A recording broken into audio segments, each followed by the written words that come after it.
Hello viewers at home, and welcome yet again to another episode of Dinner Guide. My name is Chef Andy, your host, and today we are going to be focusing on a nice beautiful dish that is actually inspired from this particular African continent. I'm going to be taking you on a beautiful journey on a Tunisian dish.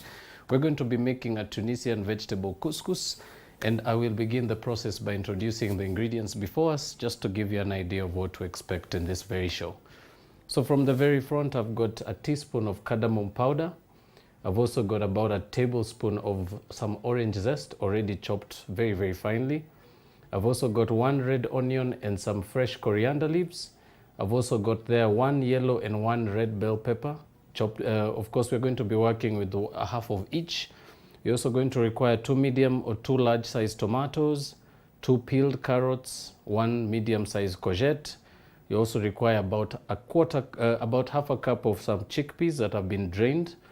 You'll require also about half a cup of couscous, some sweet paprika powder, some salt to season with, some mushrooms, about 4 pieces, some vegetable stock, and last but not least, some butternut squash. Now, before we begin this process, I'm going to allow you to grab your pens and papers if you're taking notes. And some of you who may want to refresh, this is a chance to do so. And when we do come back, we'll get the show on the roll. See you after a very short break.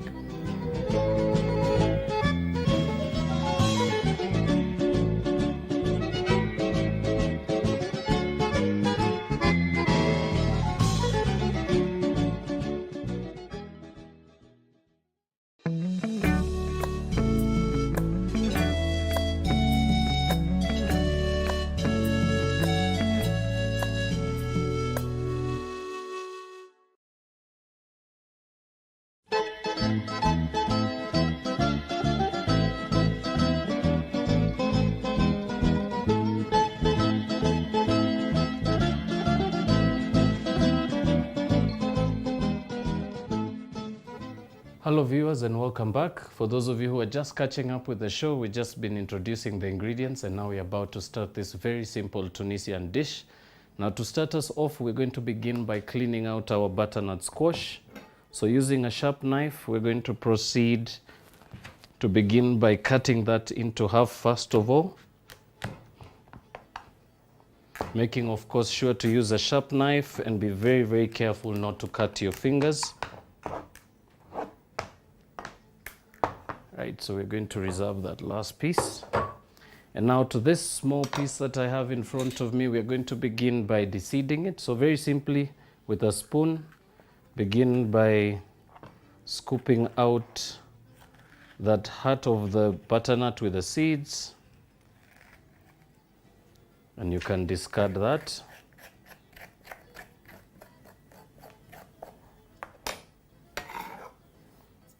Right, once that's discarded, proceed to begin by peeling your butternut squash. So I'm just going to begin by trimming off the ends just to get a nice stable piece to be able to slice.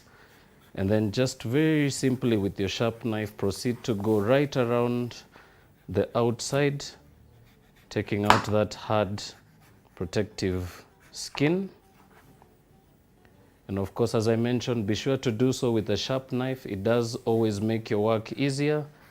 And of course, by using a sharp knife, it limits or reduces any chances of you slipping or you cutting yourself.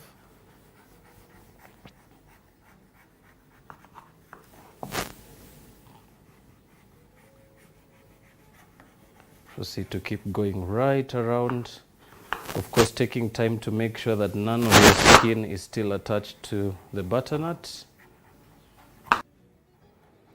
As you finish off to peel your butternut, Always make sure to go around, making sure there is not any bit of skin still attached to your piece of butternut. And once that's done, proceed to discard the skin. And now very, very simply, we're going to proceed to cube this. So I'm going to cut it right through the middle and proceed to cut those further into quarters.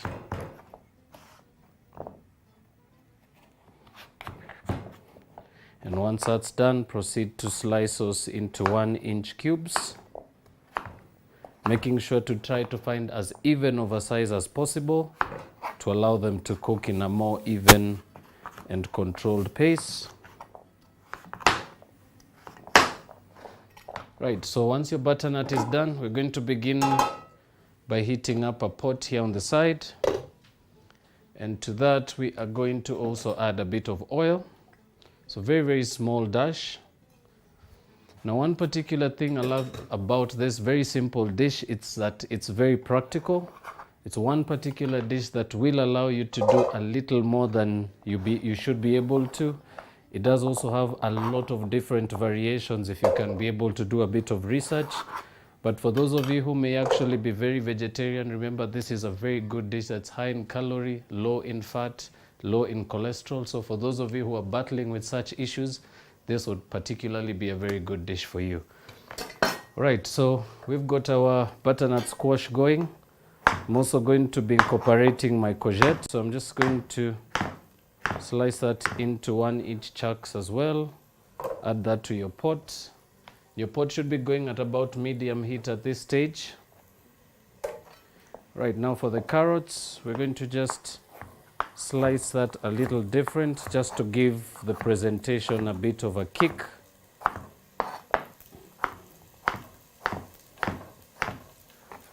Now proceed to add your carrot to the pot as well. And as I mentioned, a very, very good, slow and easy dish for you to try out at home. On a difficulty level, it's actually very, very simple. As I mentioned, doesn't have any particular tricks or traits to it. It's all in the pot. Right now, I'm just going to also add my onions as well. As I mentioned, continue to chop everything in chunks. Remember, this allows it to break down a little easier. And once that's in there, proceed to mix through.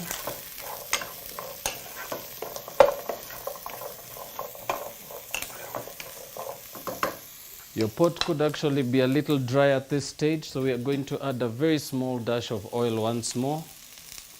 Remember, oil does allow for your vegetables to color very evenly in there, and of course having very little oil will make it very hard for you to get that beautiful color. Alright, so we're going to allow that to continue for anywhere between 4 to 5 minutes, and we're cooking this at medium to high heat. Now next up, I'm going to proceed to chop up the rest of the ingredients that we'll be adding to our dish on the side here. And I'm going to begin very simply by slicing thin a bit of my yellow bell pepper.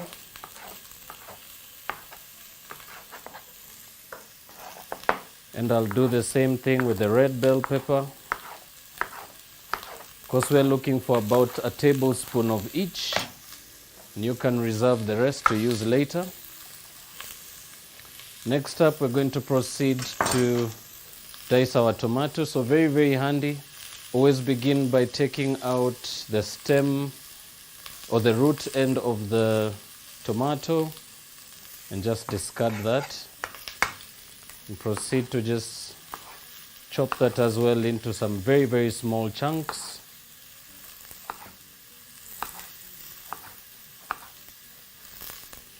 And proceed to do the same with the other half. Now this particular set of ingredients I'm chopping now will actually be incorporated into the dish a little later. Very important to mention that you should actually give your butternut a little bit of time to color in the pot, similar to your zucchini. And this will also allow for your onions to just sweat out very, very simply. So I'm just going to place those in this small bowl on the side here. We're just going to chuck all this together in unison. Right, just cut that small bit and you can turn your board around. Next up, I'm also going to be chopping up some beautiful mushroom here. So very simply, begin by slicing into half and into quarter. And repeat for all 4 pieces.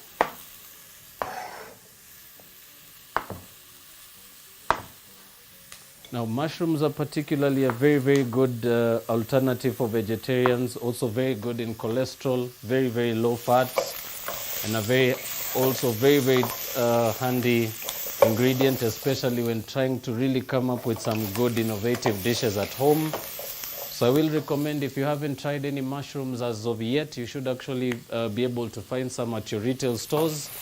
It is a very, very good addition to your vegetarian dishes, and I would recommend, if you haven't tried some, you should actually be able to find some locally. All right, so our butternut and our carrot is now beautifully colored. We're going to now proceed to add our tomatoes and our red bell pepper.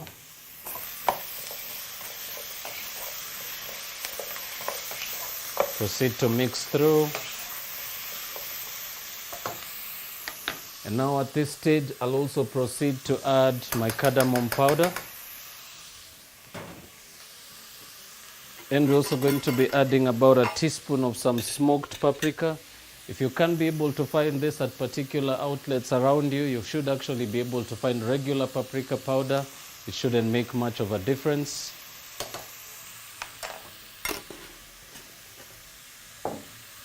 And now proceed to mix that through. Nice, beautiful fragrance coming through there.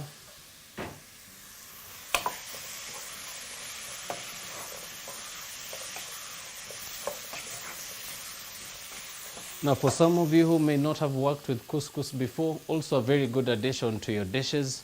It's actually a very good dish that you can actually serve as an alternative to the starches that you have already at home. Also very, very easy to work with. Couscous literally does not need much cooking. All it needs is for you to just pour some hot water or some hot stock onto it and then fluff it up as soon as it starts to puff up. And that's as much as you need to do to it. But very importantly, always remember to season the water or season the liquid before mixing it in to get a nice, beautiful overall balance of flavor. Now to this, I'm going to add about half of my chickpeas. Now these are particularly, you can be able to find this tinned in your regular retail stores. So basically all you need to do is, once you open the tin, be sure to empty out the liquid, and you can proceed to refrigerate or use it all completely.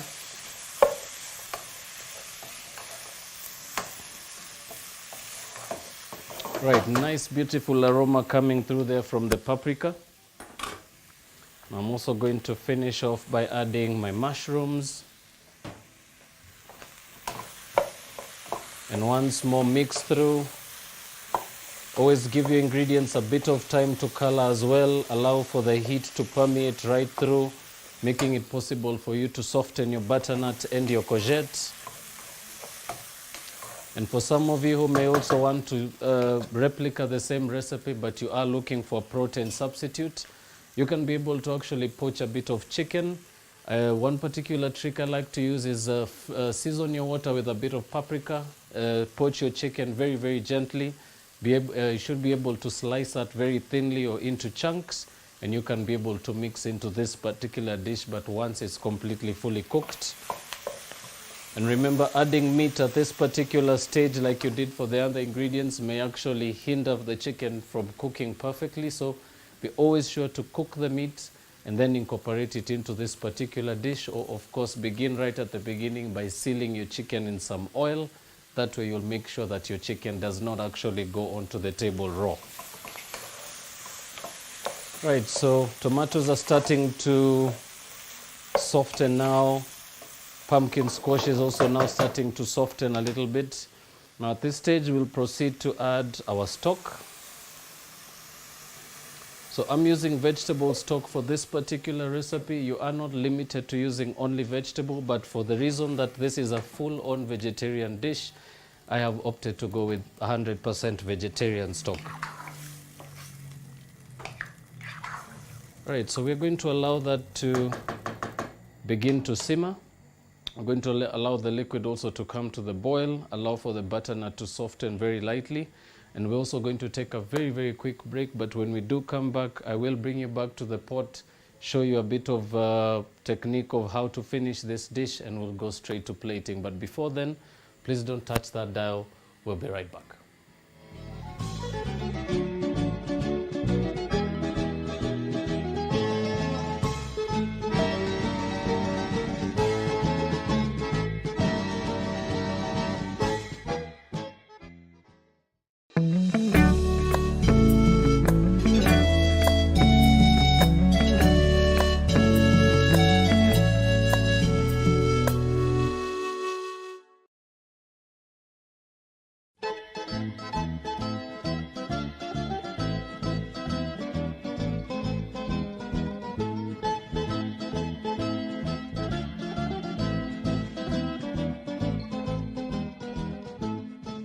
Welcome back, ladies and gentlemen. For those of you who missed out on the beginning and the mid part of the show, we've just been working on a very, very simple Tunis dish, which is Tunisian vegetable couscous.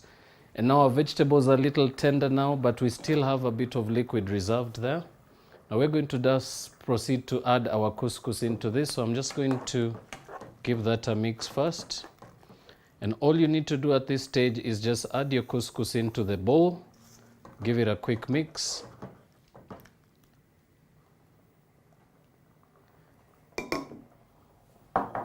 Proceed to also season with some salt. About a teaspoon should do for this recipe.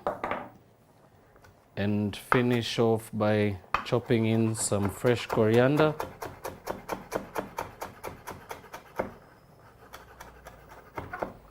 And you can throw in about 2/3 of that and reserve another third just to garnish your plate on plating.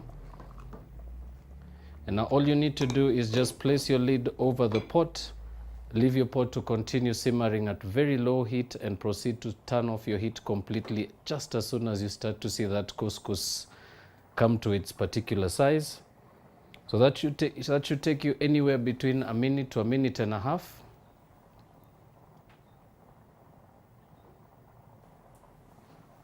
At this stage, you can proceed to turn down your heat completely and allow your couscous to come to full cooking.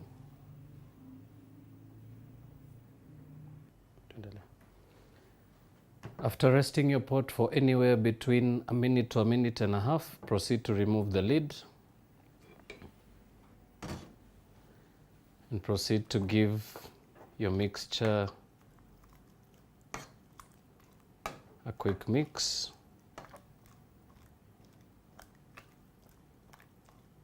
Fluffing up your couscous as well as giving the vegetables a nice quick mixture right through. And of course, at this stage, be sure to always try and press the butternut squash right over the sides or right along the sides of your pot. And you should actually be able to mash it very, very easily. And that should be your checkpoint to make sure that your butternut and your vegetables are also tender and fully cooked. And now we're going to basically proceed to plate. So I'm just going to move the pot to the side. And onto the plate, we're going to proceed to dish up our couscous mixture.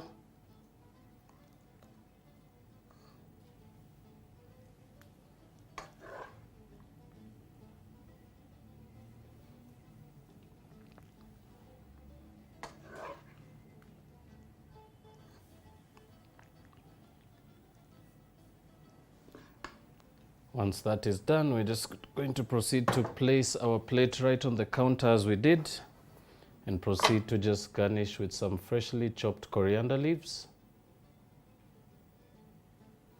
And of course, last but not least, a bit of that beautiful orange zest that we had chopped up earlier.